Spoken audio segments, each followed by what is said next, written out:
ಸ್ನೇಹಿತರೇ ನಮಸ್ಕಾರ, ನಾನು ರವೀಂದ್ರ ಜೋಶಿ.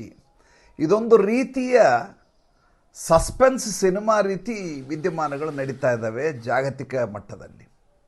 ಜಿಯೋಪೊಲಿಟಿಕಲ್ ಇಶ್ಯೂಗಳಿದಾವಲ್ಲ, ಕ್ಷಣ ಕ್ಷಣಕ್ಕೂ ಘಟನೆಗಳು ಸಂಭವಿಸ್ತಾ ಇದ್ದಾವೆ, ಬೇರೆ ಬೇರೆ ಮಜಲುಗಳು ತೆರಕೋತಾ ಇದ್ದಾವೆ, ಬಹಳಷ್ಟು ಬೆಳವಣಿಗೆಗಳು ನಡೀತಾ ಇದ್ದಾವೆ. ಒಂದು ಕಮರ್ಷಿಯಲ್ ಸಿನಿಮಾ ನೋಡಿದಾಗ ಅನಿಸುತ್ತೆ, ಯಾರಿಗೆ ಜಾಗತಿಕ ವಿಚಾರಗಳಲ್ಲಿ ತುಂಬ ಆಸಕ್ತಿ ಇರುತ್ತೋ ಅವ್ರಿಗಂತೂ ಒಂದು ರೀತಿ ಹಬ್ಬ ಈಗ ನಡೀತಾ ಇರೋದು. ಯಾವತ್ತೂ ಡೊನಾಲ್ಡ್ ಟ್ರಂಪ್ ಅಮೆರಿಕೆಯ ಅಧ್ಯಕ್ಷರಾದರೂ ಅವತ್ತಿನಿಂದ ಅದೇ ರೀತಿಯಾದಂಥ ವಿದ್ಯಮಾನಗಳು. ಈಗ ಏನು ವಿಶೇಷ, ಯಾವ ದೇಶವನ್ನು ನಾವು ಶತ್ರು ರಾಷ್ಟ್ರ ಅಂತ ಕರಿತಾ ಇದ್ದೆವು, ಯಾವ ದೇಶ ಪಾಕಿಸ್ತಾನಕ್ಕೆ ಸಹಾಯ ಮಾಡಿ ಭಾರತದಲ್ಲಿ ಉಗ್ರ ಚಟುವಟಿಕೆ ನಡೆಯಲಿಕ್ಕೆ ನಿಲ್ಲದ ಹಾಗೆ ಕಾರಣೀಭೂತ ಆಗಿತ್ತು, ಪ್ಯಾಸಿವ್ ಟೆರರಿಸಮ್ಗೆ, ಅಂಥ ದೇಶ ಭಾರತದ ಸಾರ್ವಭೌಮತೆಯ ಪರವಾಗಿ ಧ್ವನಿಯನ್ನೇ ಎತ್ತಂತೆ. ಚೈನಾದ ಬಗ್ಗೆ ಮಾತಾಡ್ತಾ ಇದ್ದೀನಿ. ಚೈನಾದ ರಾಯಭಾರಿ ನಿನ್ನೆ ಹೇಳ್ತಾರೆ, ಭಾರತ ತನ್ನ ಸಾರ್ವಭೌಮವನ್ನು ಎತ್ತಿ ಹಿಡಿಯುವಲ್ಲಿ ಅದಕ್ಕೆ ಸಂಪೂರ್ಣವಾದಂಥ ಅಧಿಕಾರ ಇದೆ. ಜೊತೆಗೆ ಭಾರತದ ವಿದೇಶಾಂಗ ವ್ಯವಹಾರವನ್ನು ಯಾವುದೇ ಮೂರನೇ ರಾಷ್ಟ್ರ ಬಂದು ನಿರ್ವಹಿಸಬೇಕಾದ ಅಗತ್ಯ ಭಾರತಕ್ಕೆ ಇಲ್ಲವೇ ಇಲ್ಲ. ಯಾರನ್ನು ಕುರಿತು ಹೇಳಿದ್ದು? ನೇರವಾಗಿ ಡೊನಾಲ್ಡ್ ಟ್ರಂಪನ್ನು ಕುರಿತು ಹೇಳಿದಂಥ ಮಾತು. ಯಾವ ವಿಷಯಕ್ಕೆ ಸಂಬಂಧಪಟ್ಟ ಹಾಗೆ?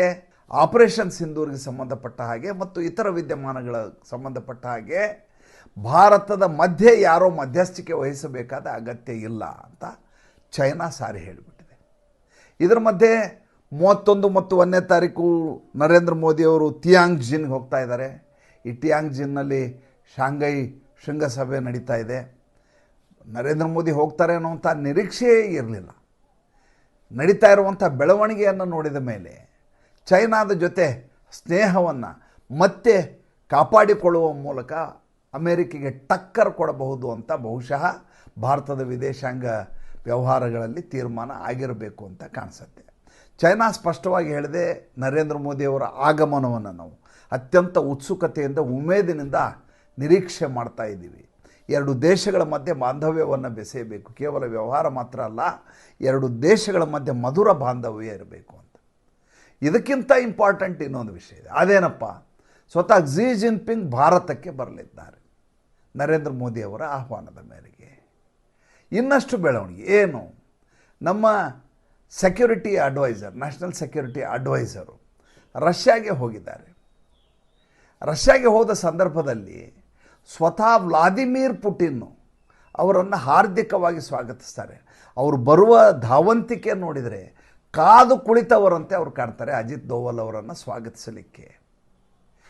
ಚೀನಾ ಮತ್ತು ಭಾರತದ ಮಧ್ಯೆ ಈ ರೀತಿ ಸಾಮರಸ್ಯ ಉಂಟಾಗಲಿಕ್ಕೆ ಈ ಹಿಂದೆ ಇದೇ ಅಜಿತ್ ಡೋವಲ್ ಚೀನಾಗೆ ಹೋಗಿ ಶಾಂಘೈ ಸಭೆಯಲ್ಲಿ ಪಾಲ್ಗೊಂಡಂಥ ಸಂದರ್ಭದಲ್ಲಿ ಅವರು ಆಡಿದ ಮಾತುಕತೆ ಕೂಡ ಕಾರಣೀಭೂತ ಆಗಿರಬಹುದು ಅಂತ ನಿರೀಕ್ಷೆ ಮಾಡಲಾಗ್ತಾ ಇದೆ.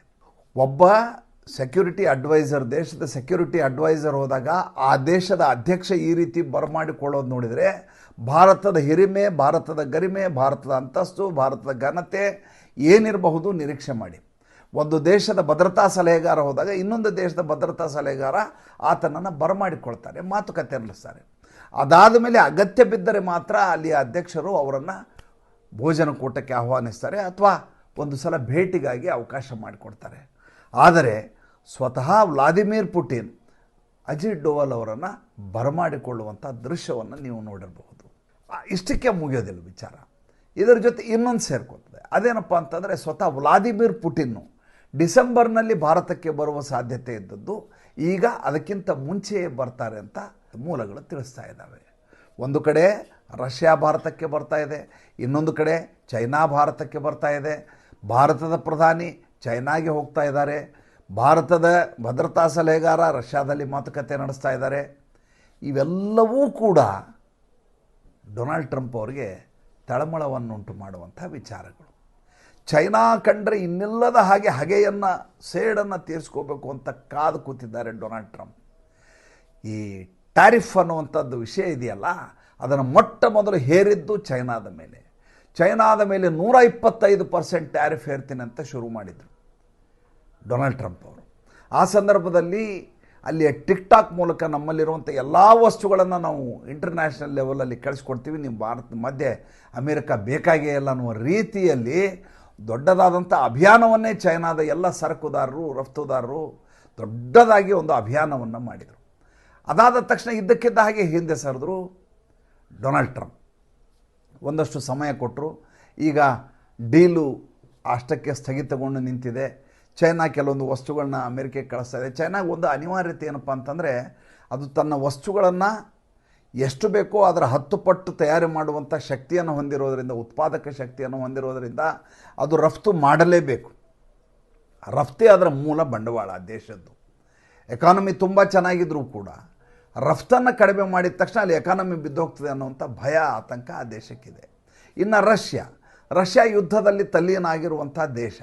ಆದರೆ ಇಷ್ಟು ನ್ಯಾಟೋ ದೇಶಗಳು ಸೇರಿ ತನ್ನ ಮೇಲೆ ಆಕ್ರಮಣ ಮಾಡಿದರೂ ಕೂಡ ಇವತ್ತಿನವರೆಗೂ ಅಲುಗಾಡಲಾರದೆ, ಸ್ಥಿಮಿತವನ್ನು ಕಳೆದುಕೊಳ್ಳಲಾರದೆ, ಡೊನಾಲ್ಡ್ ಟ್ರಂಪ್ ಮುಂದೆ ನ್ಯಾಟೋ ದೇಶಗಳ ಮುಂದೆ ಬಾಗಲಾರದೆ ಉಕ್ರೇನನ್ನು ಈಗಲೂ ನಿರಂತರವಾಗಿ ಸದೆ ಬಡಿತಾ ಇರುವ ದೇಶ ರಷ್ಯಾದ ವಿರುದ್ಧವಾಗಿ ಭಾರತವನ್ನು ಎತ್ತಿ ಕಟ್ಟಲಿಕ್ಕೆ ಡೊನಾಲ್ಡ್ ಟ್ರಂಪ್ ಪ್ರಯತ್ನ ಮಾಡಿದರು. ಅಟ್ಲೀಸ್ಟ್ ನೀವು ತೈಲವನ್ನಾದರೂ ಖರೀದಿ ಮಾಡೋದನ್ನು ನಿಲ್ಲಿಸಿ ಅಂತ ಧಮಕಿ ಹಾಕಿದರು, ಬ್ಲ್ಯಾಕ್ ಮೇಲ್ ಮಾಡುವ ಪ್ರಯತ್ನ ಮಾಡಿದರು.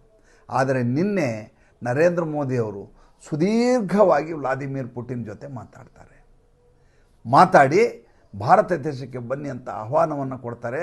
ನಿಮ್ಮ ಮಧ್ಯೆ ಶಸ್ತ್ರಾಸ್ತ್ರಗಳ ಪೂರೈಕೆಯ ಡೀಲ್ ಏನಿದೆ ಅದನ್ನು ಮುಂದುವರಿಸ್ಕೊಂಡು ಹೋಗೋಣ ಅಂತ ಹೇಳ್ತಾರೆ. ಹೇಗಾಗಿರಬಹುದು ಡೊನಾಲ್ಡ್ ಟ್ರಂಪ್ಗೆ ಆಲೋಚನೆ ಮಾಡಿ. ಈ ಮಧ್ಯೆ ಆಗಸ್ಟ್ 25ನೇ ತಾರೀಕು ನಮ್ಮ ಪಿಯೂಷ್ ಗೋಯಲ್ ಅವರ ತಂಡ ಅಮೆರಿಕೆಗೆ ಹೋಗಬೇಕಾಗಿತ್ತು, ಟ್ರೇಡ್ ಡೀಲ್ಗೆ ಸೈನ್ ಹಾಕಲಿಕ್ಕೋಸ್ಕರ. ಆಗಸ್ಟ್ 25ಕ್ಕೆ ಮುಂಚೆ ಅಪಾಯಿಂಟ್ಮೆಂಟ್ ಫಿಕ್ಸ್ ಆಗಿತ್ತು. ಡೊನಾಲ್ಡ್ ಟ್ರಂಪ್ಗೆ ಕೇಳಲಾಗತ್ತೆ, ಭಾರತದವರು ಆಗಸ್ಟ್ 25ನೇ ತಾರೀಕು ಬರ್ತಾ ಇದ್ದಾರೆ, ಹಾಗಾದರೆ ಈ ಟ್ರೇಡ್ ಡೀಲ್ ಮುಗಿಯತ್ತಾ? ಈಗಾಗಲೇ ನೀವು ಅವ್ರ ಮೇಲೆ 50% ಪ್ರತಿ ತೆರಿಗೆಯನ್ನು ಹೇರಿದ್ದೀರಿ. ಆವಾಗ ಡೊನಾಲ್ಡ್ ಟ್ರಂಪ್ ಹೇಳ್ತಾರೆ, ಮೊದಲು ಈ ತೆರಿಗೆ ವಿವಾದ ಮುಗಿಲಿ, ಅದಾದಮೇಲೆ ಟ್ರೇಡ್ ಡೀಲನ್ನು ಮಾಡೋಣ ಅಂತ ಹೇಳ್ತಾರೆ. ಅಂದರೆ 25ನೇ ತಾರೀಕಿನ ಸಭೆಯನ್ನು ರದ್ದುಗೊಳಿಸಲಾಗಿದೆ ಅಥವಾ ಮುಂದೂಡಲಾಗಿದೆ. ಯಾವ ಕಾರಣಕ್ಕೆ ಅಂತಂದರೆ, ಡೊನಾಲ್ಡ್ ಟ್ರಂಪ್ಗೆ ನರೇಂದ್ರ ಮೋದಿ ಹಾಕ್ತಾ ಇರೋ ಸವಾಲಿದೆಯಲ್ಲ, ಆ ಸವಾಲನ್ನು ಜೀರ್ಣಿಸಿಕೊಳ್ಳಲಿಕ್ಕೆ ಆತನಿಂದ ಸಾಧ್ಯ ಆಗ್ತಾ ಇಲ್ಲ. ಜಗತ್ತಿನಲ್ಲಿ ಅತ್ಯಂತ ಬಲಾಢ್ಯವಾದ ರಾಷ್ಟ್ರ, ಜಗತ್ತಿನಲ್ಲಿ ಅತ್ಯಂತ ಧನಾಢ್ಯವಾದ ರಾಷ್ಟ್ರ, ಜಗತ್ತಿನಲ್ಲಿಯೇ ಶಸ್ತ್ರಾಸ್ತ್ರಗಳಲ್ಲಿ ಯಾರನ್ನೂ ಸ್ಪರ್ಧೆಗೆ ಆಚುಪಾಸ್ ಬರಲಾರದಂಥ ವ್ಯವಸ್ಥೆ ಇಟ್ಕೊಂಡಂಥ ರಾಷ್ಟ್ರ, ಎಲ್ಲ ರಾಷ್ಟ್ರಗಳು ಬಾಗಿ ತನಗೆ ಹೇಳಿದಾಗ ಕೇಳ್ತಾರೆ ಅನ್ನುವಂಥ ಬೀಗ್ತಾ ಇದ್ದಂಥ ರಾಷ್ಟ್ರ, ದಾದಾಗಿರಿ ಮಾಡಿಕೊಂಡಿದ್ದಂಥ ರಾಷ್ಟ್ರ. ಆ ರಾಷ್ಟ್ರಕ್ಕೆ ಒಬ್ಬ ನರೇಂದ್ರ ಮೋದಿ ಭಾರತದಿಂದ ಈ ರೀತಿ ಸಡ್ಡು ಹೊಡೆಯಬಹುದು ಅಂತ ಆತ ನಿರೀಕ್ಷೆಯನ್ನೇ ಮಾಡಿರಲಿಲ್ಲ. ಯಾರೋ ಒಂದು ಟ್ವಿಟರ್ನಲ್ಲೊಂದು ಕಾಮಿಡಿ ಮಾಡಿ ಒಂದು ಮೆಸೇಜ್ ಹಾಕಿದರು ವ್ಯಂಗ್ಯ ರೂಪವಾಗಿ. ಏನಂದರೆ, ಈ ಬಾರಿಯ ರಿಯಾಲಿಟಿ ಶೋ ಇದೆಯಲ್ಲ ಬಿಗ್ ಬಾಸ್, ಆ ಬಿಗ್ ಬಾಸ್ನಲ್ಲಿ 2 ಕ್ಯಾರೆಕ್ಟರ್ ಹಾಕ್ಬೇಕಂತದ್ದು ಸೂಪರ್ ಹಿಟ್ ಆಗಬೇಕಂದ್ರೆ, ಒಂದು ರಾಹುಲ್ ಗಾಂಧಿ, ಇನ್ನೊಂದು ಡೊನಾಲ್ಡ್ ಟ್ರಂಪ್. ಯಾಕಂದರೆ ಇಬ್ಬರ ಮಾತಿಗೂ ವಿಶ್ವಾಸಾರ್ಹತೆ ಇಲ್ಲ. ಇಬ್ಬರು ಕ್ಷಣಕ್ಕೂ ಬೇರೆ ಬೇರೆ ಮಾತುಗಳನ್ನ ಆಡ್ತಾರೆ, ಬೇರೆಯವರಿಗೆಲ್ಲ ಮನೋರಂಜನೆ ಕೊಡ್ತಾ ಇರ್ತಾರೆ. ಈ ಮನೋರಂಜನೆ ಕೊಡೋ ಮೂಲಕ ದೇಶಕ್ಕೆ ಧಕ್ಕೆಯನ್ನು ತರುವಂಥ ವ್ಯಕ್ತಿಗಳಾಗಿರ್ತಾರೆ ಅಂತ. ವಿಚಿತ್ರ ನೋಡಿ, ಅವ್ರದೇ ದೇಶದ ಒಬ್ಬ ಸಂಸತ್ ಸದಸ್ಯ, ಆತನ ಹೆಸರು ಗ್ರೆಗೋರಿ ಮೀಕ್ಸ್ ಅಂತೇಳಿ. ಈತ ಹೇಳ್ತಾರೆ, ಈ ಥರ ಹುಚ್ಚಾಟವನ್ನು ನಿಲ್ಲಿಸಲಿ ಡೊನಾಲ್ಡ್ ಟ್ರಂಪ್ ಅವರು. ದಶಕಗಳಿಂದ ಕಾಯ್ಕೊಂಡು ಬಂದಿರುವಂಥ ಭಾರತ ಮತ್ತು ಅಮೇರಿಕೆಯ ಬಾಂಧವ್ಯ, ಅದನ್ನು ಕೇವಲ ಈ ಪ್ರತಿ ತೆರಿಗೆ ಹಾಕುವ ಮೂಲಕ ಅದನ್ನು ಸಂಪೂರ್ಣ ಹಾಳುಗೆಡುವ ಮಾಡುವ ಕೆಲಸವನ್ನು ಮಾಡ್ತಾ ಇದ್ದೀರಲ್ಲ, ಮೊದಲು ಅದನ್ನು ಡೊನಾಲ್ಡ್ ಟ್ರಂಪ್ ನಿಲ್ಲಿಸಬೇಕು ಅಂತ ಹೇಳಿದ್ದಾರೆ.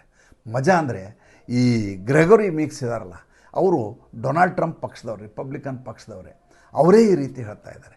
ಈ ಮಧ್ಯೆ ನಾನು ನಿನ್ನೆ ಹೇಳಿದ ಹಾಗೆ ವಾಲ್ಮಾರ್ಟ್ಗೂ ಅವ್ರಿಗೆಲ್ಲರಿಗೂ ನಮ್ಮ ಉತ್ಪಾದನೆ ವಸ್ತುಗಳು ತುಂಬ ದುಬಾರಿ ಆಗ್ತವೆ, ಏಕೆಂದರೆ ನಮ್ಮ ತೆರಿಗೆಯನ್ನು ಅವ್ರು ಕಟ್ಟಬೇಕಾಗತ್ತೆ. ಭಾರತದ ಪ್ರಜೆಗಳ ಮೇಲೆ ಇದರ ಯಾವುದೇ ರೀತಿಯ ಪರಿಣಾಮ ಬೀರೋದಿದ್ದರೆ ನಮ್ಮ ರಫ್ತುದಾರರ ಮೇಲೆ ಮಾತ್ರ ಬೀರುತ್ತೆ. ನಮ್ಮ ರಫ್ತುದಾರರು ಬೇರೆ ರಾಷ್ಟ್ರಗಳಿಗೆ ರಫ್ತು ಮಾಡಲಿಕ್ಕೆ ಒಂದು 5-6 ತಿಂಗಳು ಸಮಯ ಹಿಡಿಬೋದು. ಆದರೆ ಅಮೇರಿಕೆಯ ಪ್ರಜೆಗಳಿಗಂತೂ ಭಾರತದ ವಸ್ತುಗಳು ದುಬಾರಿ ಆಗ್ತವೆ ಅಂತ ನಾನು ನಿನ್ನೆಯ ಸಂಚಿಕೆಯಲ್ಲಿ ಹೇಳಿದ್ದೆ.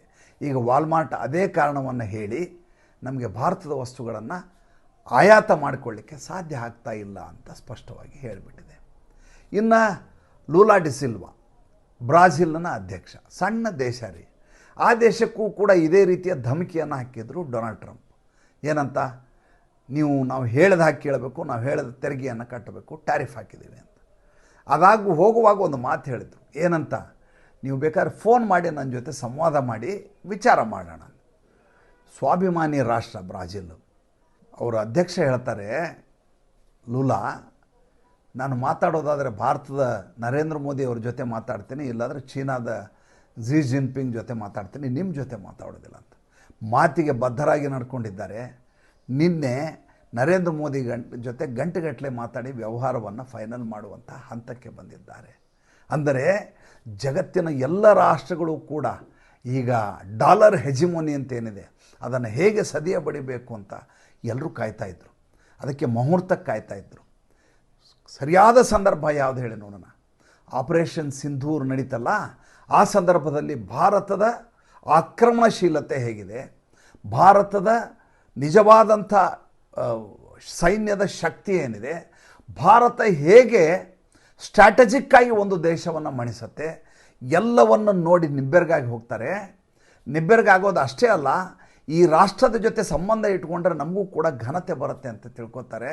ಇದರ ಲಾಭವನ್ನು ಪಡಿಬೇಕು ಅಂತ ಡೊನಾಲ್ಡ್ ಟ್ರಂಪ್ ಪ್ರಯತ್ನ ಮಾಡ್ತಾರೆ. ಇವತ್ತು ಭಾಳ ಮಜಾ ಆಗಿದ್ದು ಒಂದು ಕೆಲಸ ಇದೆ, ಈ ರೆಜಿಮ್ ಚೇಂಜರ್ ಅಂತ ಅವರಲ್ಲಿ ಒಂದು ಸಿಸ್ಟಮ್ ಇದೆ. ಒಂದು ದೇಶವನ್ನು ಪಲ್ಟಿ ಹೊಡೆಸೋದು. ಬಾಂಗ್ಲಾದೇಶಕ್ಕೆ ಮಾಡಿದಾರಲ್ಲ, ಅದೇ ರೀತಿಯ ಸೇಂಟ್ ಮಾರ್ಟಿನ್ ಐಲ್ಯಾಂಡನ್ನು ಬಿಟ್ಕೊಡುವಂಥ ಬಾಂಗ್ಲಾದೇಶದ ಅಧ್ಯಕ್ಷಕ್ಕೆ ಪ್ರಧಾನಿ ಕೇಳಿದಾಗ ಆಕೆ ಬಿಟ್ಕೊಡಲಿಲ್ಲ ಅನ್ನೋ ಕಾರಣಕ್ಕೆ ಆ ದೇಶದಲ್ಲಿ ಗೃಹ ಯುದ್ಧವನ್ನು ಮಾಡಿಸಿ ಪಲ್ಟಿ ಹೊಡೆಸಿದರು. ಅದೇ ರೀತಿ ಭಾರತದಲ್ಲಿ ಮಾಡಬೇಕು ಅಂತ ಇವರು ನಮ್ಮ ರೈತರ ಹೋರಾಟ ನಡೆದ ಸಂದರ್ಭದಲ್ಲಿ ಅಲ್ಲಿಯ ಡೀಪ್ ಸ್ಟೇಟು, CIA ಇನ್ನಿಲ್ಲದ ಹಾಗೆ ಪ್ರಯತ್ನ ಮಾಡಿದ್ವು, ದುಡ್ಡನ್ನು ಪಂಪ್ ಮಾಡಿದ್ವು. ಜೋ ಬೈಡನ್ ಸರ್ಕಾರ ಇತ್ತು. ಭಾರತದಲ್ಲಿ ಅತ್ಯಂತ ಕ್ರೂಷಿಯಲ್ ಆದಂಥ ಸಂದರ್ಭ, ಅದು ಸಂದಿಗ್ಧವಾದಂಥ ಸಂದರ್ಭ, ಅತ್ಯಂತ ಸಂಕಷ್ಟಕರ ಸಂದರ್ಭ. ನರೇಂದ್ರ ಮೋದಿ ಸ್ವಲ್ಪ ಎಡವಿದ್ದರೆ, ಅವತ್ತೇನಾದರೂ ಗೋಲಿಬಾರ್ ಮಾಡಿಸಿಬಿಟ್ಟಿದ್ರೆ ದೇಶಾದ್ಯಂತ ಹೊತ್ತಿ ಉರಿಯುವಂಥ ಎಲ್ಲ ತಯಾರಿಗಳನ್ನು ಮಾಡಲಾಗಿತ್ತು. ಅಂಥ ಪಿತೂರಿಗಳ ಆಗಿ ತಯಾರಿ ಕಿಟ್ ಕೂಡ ರೆಡಿ ಆಗೋಯ್ತು, ಟೂಲ್ ಕಿಟ್ಟು. ನರೇಂದ್ರ ಮೋದಿ ಆ ಸಂದರ್ಭದಲ್ಲಿ ತುಂಬ ಸಹನೆಯಿಂದ ಕಾದರು. ಎರಡನೇದು CIA ಸಂದರ್ಭದಲ್ಲಿ ಇದೇ ಪ್ರಯತ್ನವನ್ನು ಮಾಡಲಾಯಿತು. ಅದಕ್ಕೆ ಸ್ಯಾಂಪಲ್ ಆಗಿ ಶಾಹೀನ್ ಬಾಗ್ ಪ್ರಯತ್ನ ಮಾಡಿ ನೋಡಿದರು. ಅಂದರೆ ಹೇಗಾದರೂ ಮಾಡಿ ನಮ್ಮ ಈ ಭಾರತದ ಸ್ಥಿರತೆಯನ್ನು ಅಲ್ಲಾಡಿಸ್ಬೇಕು ಅಂತ. ಅದಕ್ಕೆ ಪೂರಕವಾಗಿ ನಿಲ್ಲುವಂಥ ವ್ಯಕ್ತಿ ಅಲ್ಲಿಯ ವಿದೇಶಾಂಗ ಕಾರ್ಯದರ್ಶಿ ಮಾರ್ಕೋ ರೂಬಿಯೋ ನಿನ್ನೆ ಹೇಳಿದ್ದಾರೆ, ಭಾರತ ಮತ್ತು ಪಾಕಿಸ್ತಾನದ ಸಂಘರ್ಷವನ್ನು ನಿಲ್ಲಿಸಿದ್ದು ಡೊನಾಲ್ಡ್ ಟ್ರಂಪ್ ಅವರೇ ಅಂತೆ. ಮತ್ತೊಂದು ಸಲ ಇಷ್ಟು ದಿವಸ ಡೊನಾಲ್ಡ್ ಟ್ರಂಪೇ ಹೇಳ್ಕೊಂಡು ಓಡಾಡ್ತಾ ಇದ್ರು, ಈಗ ಅವರ ಬಾಲಂಗೋಚಿ ಹೇಳಲಿಕ್ಕೆ ಶುರು ಮಾಡಿದೆ ಅವರ ವಿದೇಶಾಂಗ ಕಾರ್ಯದರ್ಶಿ. ಸ್ವತಃ ಡೊನಾಲ್ಡ್ ಟ್ರಂಪ್ ಅವರೇ ನಿಲ್ಲಿಸಿದ್ದಾರೆ, ಮಧ್ಯಸ್ಥಿಕೆ ವಹಿಸಿ ಈ ಸಂಘರ್ಷವನ್ನು ನಿಲ್ಲಿಸಿದ್ದಾರೆ. ಇದು ಒಂದೇ ಅಲ್ಲ, ಮೊನ್ನೆ ನಡೆದಂಥ ಥೈಲ್ಯಾಂಡದ್ದು ಅವರೇ ನಿಲ್ಲಿಸಿದ್ದಾರೆ, ಅಜರ್ಬೈಜಾನದ್ದು ಅವರೇ ನಿಲ್ಲಿಸಿದ್ದಾರೆ. ನೋಡಿ ಹೇಳಿದ್ದು ನೋಡಿ ಹೆಂಗಿದೆ. ಅಂದರೆ ಇವ್ರಿಗೆ ನೋಬೆಲ್ ಪ್ರೈಸ್ ಕೊಟ್ಬಿಡ್ಬೇಕು, ಒಬಾಮಾ ಬಂದಿದೆ ಕೊಟ್ಬಿಡ್ಬೇಕು, ಭಾರತ ಅದಕ್ಕೆ ಪುನರುಚ್ಚರಿಸಬೇಕು, ಸಮರ್ಥನೆ ಮಾಡಬೇಕು. ಹೇಗಾದರೂ ಮಾಡಿ ಡೊನಾಲ್ಡ್ ಟ್ರಂಪ್ ಜೊತೆ ನರೇಂದ್ರ ಮೋದಿ ಹಸ್ತಲಾಘವ ಮಾಡಬೇಕು. ಆ ರೀತಿ ಕಸಿವಿಸಿಯ ಸ್ಥಿತಿಯಲ್ಲಿ ಡೊನಾಲ್ಡ್ ಟ್ರಂಪ್ನ ಸ್ಥಿತಿಗೆ ನನ್ನ ಹತ್ರ ಶಬ್ದಗಳೇ ಸಿಗ್ತಾ ಇಲ್ಲ.